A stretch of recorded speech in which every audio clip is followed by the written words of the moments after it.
उपदेश सुनने आप देखो, ऐसे ऐसे मंच बने जहाँ हजारों लोग बैठ के सुन रहे हैं, हजारों लोग कह रहे हैं, लेकिन उद्देश्य देखो, कंचन कामनी कीर्ति आदि में भी मन का फसाव, मन का निरंतर उसमें फसाव है। उससे क्या हुआ कि रस नहीं लगा, उसको रस नहीं मिला। अगर रस मिले तो श्री भागवत में कहा गया है कि पूरे त्रिभुवन की संपत्ति उसको दी जाए तो भी वो एक सेकंड के लिए, एक क्षण के लिए भी प्रिया प्रीतम का चिंतन नहीं छोड़ सकता। एक क्षण के लिए भी प्रिया प्रीतम का चिंतन नहीं छोड़ सकता। ये है प्रिया प्रीतम, पूरे त्रिभुवन की संपत्ति दी जाए। हम तो थोड़े से विषय के लिए, थोड़े से रस के लिए प्रिया प्रीतम का विस्मरण कर देते हैं। तो इसमें हमारी गलती नहीं है, इसमें हमारी गलती नहीं। हमारे मन को रस नहीं मिला तो आप ऐसे रोक नहीं सकते बिना रस दिए। उसको अगर आप केवल पहला फुसलाना चाहे, केवल प्रवचन से मनाना चाहे, केवल सुना के मनाना चाहे, मानने वाला नहीं। उसको प्रत्यक्ष चाहिए। वो जब उसको पेट भरेगा तब मानेगा। वो केवल प्रवचन से मानने वाला नहीं, केवल सुनने सुनाने से मानने वाला नहीं। बोले बारी मथे घृत हो ये बरु सिकता ते बरु तेल। बारू पेड़ करके भले तेल निकाल दिया जाए, पानी को मथने से भले घी निकाल दिया जाए, लेकिन बिनु हरि भजन न भवतरी ये सिद्धांत अपेल। बिना हरि का भजन किए इस संसार से कोई तर नहीं सकता। तो एक ही चीज है, बोले रेमन श्री हरिवंश भज। बोले रेमन श्री हरिवंश भज जो चाहत विश्राम। अय मन तुम यदि विश्राम चाहते हो तो हरिवंश का भजन करो। बोले जिह रस बस ब्रज सुंदरी छाण दिए सुधाम। आप देखो, स्त्री को पति को छोड़ना, पति को पत्नी को छोड़ना, ये सब दुर्लभ बातें हैं। माता को पुत्र को छोड़ना, पुत्र को माता को छोड़ना, ये बड़ी दुर्लभ बात है। गृहस्थी को घर परिवार छोड़ना, ये सब दुर्लभ बातें हैं। लेकिन जो ही बंसी बजी ठाकुर जी, आप देखिए बंसी का चमत्कार। बोले आई ब्रज नारी सुनत बंसी रव गृहपति बंधु बिसारे। आई ब्रज नारी सुनत बंसी रव गृहपति बंधु बिसारे। दर्शन मदन गोपाल मनोहर मन सिजताप निवारे। हर्षित बदन बंक अवलोकन सरस मधुर धुनि गावे। मधुमय श्याम समान अधर धरी मोहन वेणु बजावे। लाल जी ने जो ही बंसी बजाए, आई ब्रजनार सुनत बंसी रो। बोले गृहपति बंधु बिसारे। जो अति आसक्ति का विषय है, जिसको छोड़ना बड़े बड़े योगियों के लिए भी दुर्लभ है।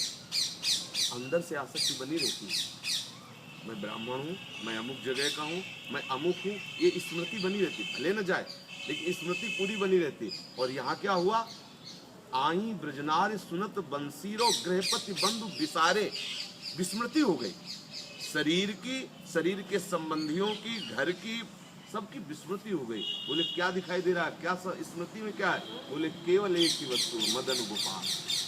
मदन गोपाल मनोहर और मनसिज ताप निवारे। जो मन में कामना का क्लेश होता है, उसका दमन, उसका समन केवल मदन गोपाल ही कर सकते हैं, दूसरे की सामर्थ्य नहीं। जो हमारा मन विविध प्रकार की कामनाओं से जल रहा है, उसका समन करने के लिए केवल लाल जी, दूसरा कोई। श्री कृष्ण के चरणारविंद हैं, जिनसे हमारा हृदय परम शांत होकर के परम सुख का अनुभव करने लगता है। अब उस सुख शांति में, जिस सुख शांति का वर्णन किया जा रहा है,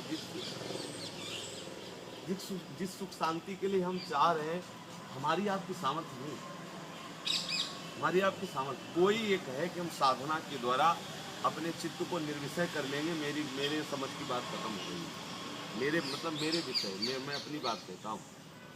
जो 10-5 साल साधन कर रहे हैं वो बात कहें तो अलग की बात है, हम अपने जीवन की बात करें। हमारे इस समय 45 वर्ष की अवस्था, साधन से न कभी कोई विषय से अलग हो पाया, ना हो पाए। कृपा से साधन इसलिए किया जाता है, करना पड़ेगा, ऐसा नहीं कि ना करो। साधन इसलिए किया जाता है कि करने का जो वेग है, क्रियाओं का जो वेग है, यदि तुम सत्क्रिया नहीं करोगे तो असत क्रिया कराता रहेगा, और असत क्रिया कराते रहोगे तो असत क्रिया से अविद्या का इतना बड़ा मोटा पर्दा हो जाएगा कि आप कृपा को नहीं ले पाएंगे। ऐसे से ऐसे करना पड़ेगा, पर ऐसे करने मात्र से आप तृप्ति नहीं हो जाएगी। वो पिलाने वाला जब पिलाएगा तभी तो होगा। अब पिलाने वाला पिलाएगा आपका ऐसे ना हो तो भी नहीं बात बनेगी। तो साधन ये हुआ, अपने दोनों कर जो है अन्य जगह से हटा करके और अंजलि पास के बैठे, ये साधन हुआ, और वो कृपा हुई जो पिला रहा। अब हम पे कृपा तो है लेकिन अंजलि नहीं फंसी है। अच्छा, अंजलि फंसी है लेकिन छेद है नीचे, बड़ा सावधानी का विषय है। तो साधन क्या, साधना हो रही है लेकिन अहम रूपी छेद है, अहंकार। मैं ब्रह्मचारी हूँ, मैं जितेंद्री हूँ, मैं ज्ञानी हूँ, मैं।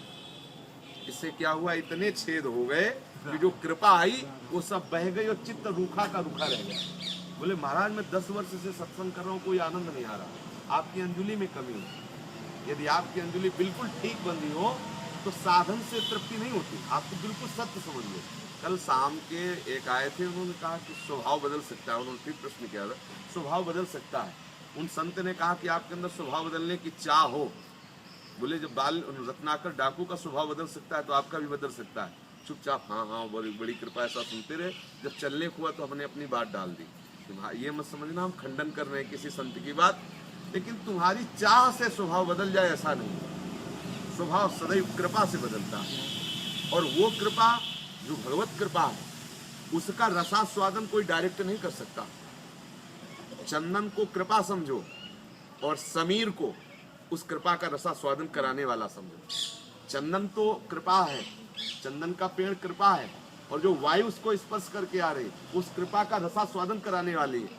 तो कृपा, भगवत कृपा का रसास्वादन कराने वाली वायु संत जन है। भगवत कृपा तो सब पर मोरी बराबर दया। सब मम प्रिय सब मम उपजाए, सब मेरे प्रिय है, सब मेरे द्वारा उपजाए हैं, इसमें कोई भेद नहीं। पर उस रस का, उस कृपा का यदि रसास्वादन करना है तो बोले वो वायु आनी चाहिए। जैसे वायु आती है घ्राणेन्द्रिय में आनंद, ओहो ये रायवेल की खुशबू, ये मालती की खुशबू, ये जूही की खुशबू, हम कितनी दूर है पर वायु की कृपा से उसका बोध हो जाता है। ऐसे ही भगवत कृपा रूपी चंदन की सुगंध संत महात्माओं के वायु रूपी स्पर्श से उन्होंने जो अनुभव किया है, उनकी जो वाणी है, उसकी स्पर्श मात्र से हमारा हृदय आह्लादित हो जाता है और वो सुख का अनुभव करने लगते हैं जो भागवतिक सुख है, परम सुख है।